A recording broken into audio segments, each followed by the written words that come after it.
बुराड़ी में जो पुस्तक के साथ है एक ही घाट है और उसकी भी सफाई अभी नहीं हुई है। कई लोगों की शिकायतें हमें आई तो क्षेत्रीय विधायक संजीव ठाकुर को ध्यान देना चाहिए, क्योंकि क्षेत्र की जनता ने उनको 3 बार यहाँ पे चुना है तो और फिर भी उन्होंने ये हालत कर दी है क्षेत्र की।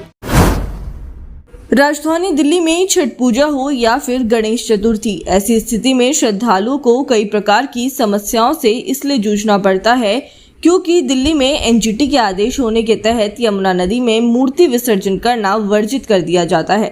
वहीं दिल्ली सरकार की तरफ से अलग अलग जगह पर कृत्रिम घाट भी बनाए गए हैं, लेकिन उन घाटों के हालात बदहाल हो चुके हैं, जिसके चलते श्रद्धालुओं की आस्था को ठेस पहुंच रही है। उन कृत्रिम घाटों में से एक घाट बुराड़ी का भी आप देख सकते हैं, जो यमुना खादर इलाके में सरकार द्वारा बनाए गए इस कृत्रिम घाट के रखरखाव की जिम्मेदारी फ्लड विभाग की बनती है, लेकिन कृत्रिम घाट की हालत बदहाल होने के चलते श्रद्धालुओं की चिंताएं बढ़ने लगी हैं। गणेश चतुर्थी से पहले नहीं की गई बुराड़ी इलाके के कृत्रिम घाट की साफ सफाई, जिसके चलते यह घाट अब लोगों के लिए चिंता का विषय बनता हुआ नजर आ रहा है।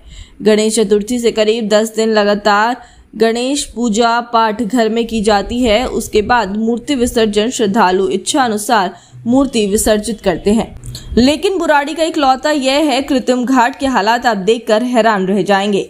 देख सकते हैं कि इस घाट का पानी विषैला हो चुका है।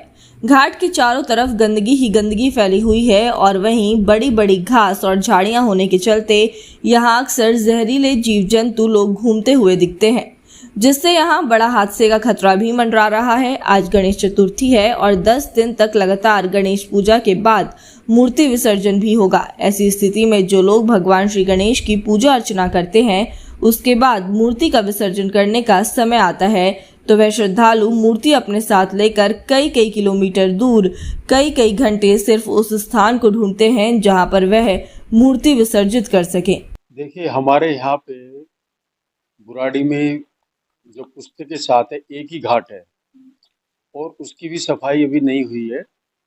कई लोगों की शिकायतें हमें आई और उसकी जो सफाई है वो दिल्ली सरकार का जो फ्लड डिपार्टमेंट है, जो दिल्ली में केजरीवाल की सरकार है, उसके फ्लड डिपार्टमेंट की जिम्मेवारी बनती है और हर बार उन्हीं को ही वो करना पड़ता है।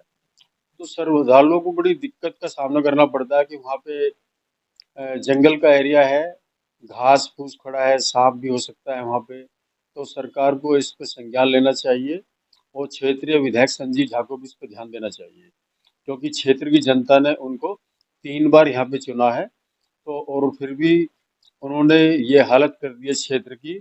और इससे बुराड़ी 100 फुटे का हाल देखिए, कितना बहुत बुरा हाल है। दोनों वो फ्लड के एरिया में आता है और उस पर फ्लड ही काम करता है हमेशा और फ्लड की ही जिम्मेवारी बनती है, हमारी लैंड है नहीं वो। और आपने देखा होगा पुस्तक के साथ साथ जो कूड़ा उठाया जा रहा है वो फ्लड की जमीन है और एलजी साहब के आदेश से कूड़ा फिर भी एमसीडी उठा रही है, जबकि हमारी कोई जिम्मेवारी नहीं है। फिलहाल सरकार द्वारा ऐसे कृत्रिम घाट बनाए गए हैं, वह भी अब श्रद्धालुओं के लिए एक चुनौतीपूर्ण बनते हुए नजर आ रहे हैं, क्योंकि ऐसे घाटों का रखरखाव भी सरकार नहीं कर पा रही है।